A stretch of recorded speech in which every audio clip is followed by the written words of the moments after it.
Hello there, this is Ben Simpson from Vine Manchester here once again.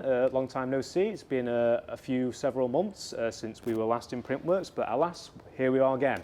And we're about to discuss the long anticipated, if you are a Jackass fan, Jackass Forever. Me and Andy are around the same age, so if you are around kind of the early, mid to late 20-year-old millennials, you probably grew up watching Jackass, at least you and I did. I don't know what age you started watching it. 12 maybe? Yeah, 12. It's usually like 10 to 13s where for some reason a friend introduces you to it or you hear about it, then you finally see it and then you replicate all the stunts. But I thought for sure the third edition, which came out, do you want to guess when Jackass 3 came out? Well, I guess it's going to be a long time ago. 2012 maybe? 2011. Wow, it's close. Okay. Yeah, so it's a long time ago, 11 years. Ago. Yeah. And wow. I thought they were old then, because I think they were hitting their early 40s now. No, back then they were hitting their early 40s, and now they're in the early 50s, I think. Wow. Yeah, it's mental. But I think they do a good job at recruiting these new youngsters into the group, because you can tell that they're up for stuff, but then some really physical stuff that the younger people do. Like that new guy, Poopy. Poopy is clearly the new... He's the standout. Absolutely. I mean, the fact dude, that's harsh, I don't know his name, but he's the new President Lacey. Yeah. No, it's not. Poopy's... No, the fat guy is. Oh, right, yeah. He was all right, he just laughs a lot and does stuff. He's very much President Lacey, he's not that funny. Yeah. He's funny, but he's not a big character, is he? He's just there to do fat guy stunts, and that's fine. And... a couple of the guys, but yeah, Poopies is clearly the new Steve-O or whatever. He's the new main cast member, I think. Yeah, no doubt. And you go into these films, and honestly, they're somewhat hard to review because you can't really concentrate on plot, cinematography, characters. They kind of live and die on the strength of the stunts and how funny they are.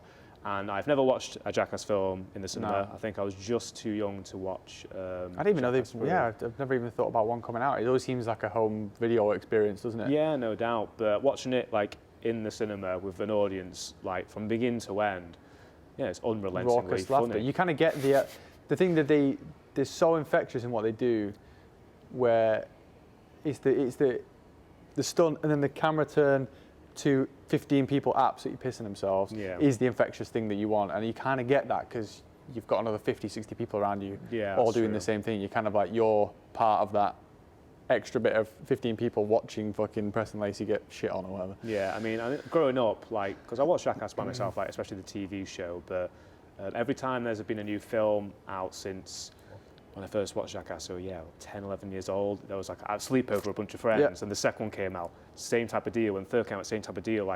As I've gotten older, every time it's come out, I've watched it with people. And once again, you can watch Jackass by yourself, but when you're in kind of most great comedy films, you're laughing together, and you're out competing how much the next person can laugh. It's just perfect kind of party atmosphere, and especially in a cinema, it just probably elevated it. I'm probably going to rewatch it at some point, and it probably will hold up, but watching especially some stunts for the first time where, at their age and over 20 years now they've been doing those stunts, they're still finding creative, funny, shit to do. Yeah. Where it's how come they haven't thought of this before? How can they still? Because it's easy going cynical to these films and go, okay, they're old now. What more can they do? Yeah. And no, it just kind of. Well, there's the stunts, but I think if you've got 10 years or 11 years and enough teams of stupid people, you can probably come up with enough stunts. I think that's definitely true. But the intangible thing they've always had, which is that sense of just ridiculousness, somehow remains. I don't know how they did it. It really didn't feel like you were watching a bunch of old dudes. No. That shot in The Irishman where he looks like and he's trying. It's it's kind of you thought maybe Knoxville was going to kind of run away half-hearted, and he looks old now. None of that. It felt just as fresh, just as funny. Yes, there's a lot of new young cast members, which is really good. That's a smart idea. When you see them at the start, you're like, who are these guys? But actually, they fit in perfectly. They nail it. No, and they had a hard thing competing because again, we've watched the same crew for decades now, and I think not the whole appeal, but most of the appeal of Jackass is that you're hanging with a bunch of friends again you haven't seen in years. Yeah. So when you introduce kind of a new lot, naturally kind of fold your arms at first and kind of like, who are these guys? But you very quickly kind of warm to them. And they did a really good job. But yeah, that intangible thing of like, it feels like if you're in a bunch of like banterous lads in England or whatever that are just dicks, if they're doing kind of egging each other on and saying stupid shit and like making fart jokes and fucking making women jokes or whatever, it's just not funny. But they've got a wholesomeness about that where the banter is the kind of pushing each other on and it feels very laddie and very kind of blokey in that sense. But it's still so wholesome and still genuinely funny. But what I think is even more crazy is that they did manage to keep that, but it still feels organic.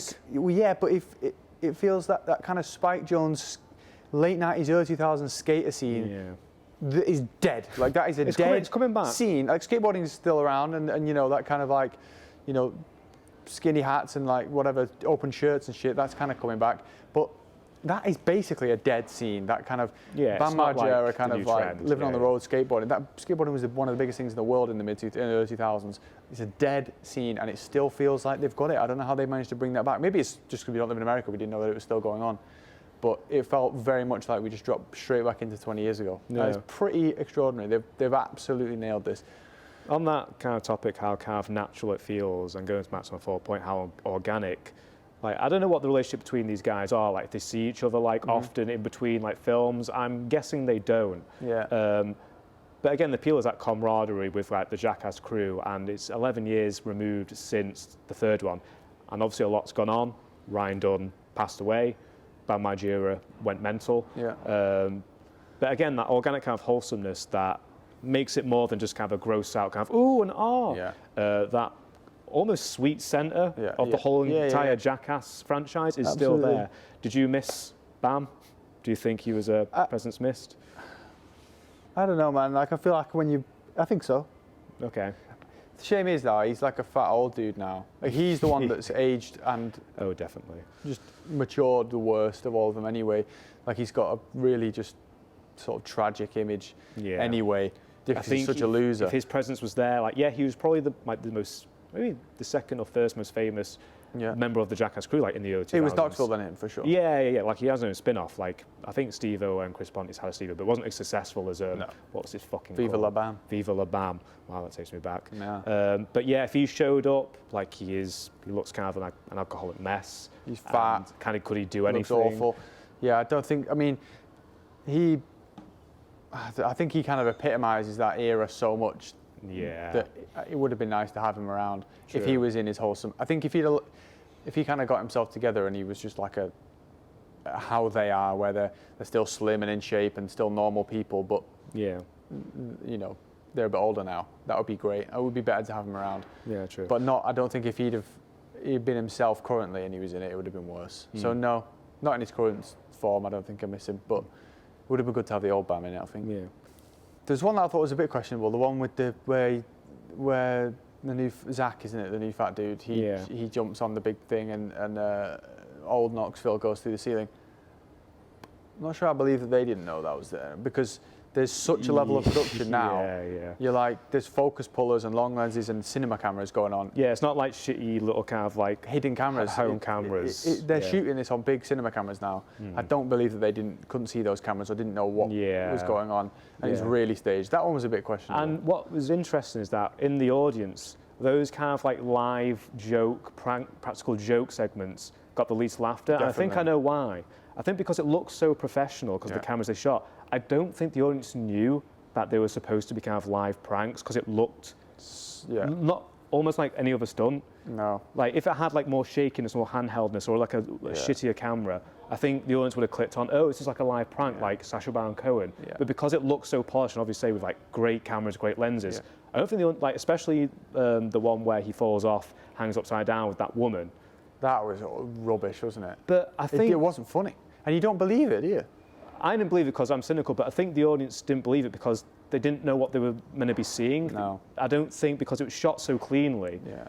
They're not clicking on it. Oh, she doesn't know what's going on here. Yeah. So they're just watching it going, is this just like a bad scene in it? Yeah. Yeah. There's with every single Jackass film, there's a few that don't hit, but the few that do, the two most memorable to me is one early on, the Silence of the Lambs one, when they're in the dark, which is it's so so kind of somewhat vanilla, but it's just so sitcom-y that it's hilarious. Yeah, they full on go for the mouse traps and the slippy stuff, and they're walking into pans. Great. Yeah, really it's almost funny. kind of like classic silent stuff. film, just like in the dark, like but classic. Yeah. It's just the interplay between them was just absolutely great, and obviously the big one at the end with the bear, which the bear was next level. That's next level. That was, I couldn't believe. Like I thought when he, the reveal when he's on a chain, like he's on a chain, he's only going to go halfway.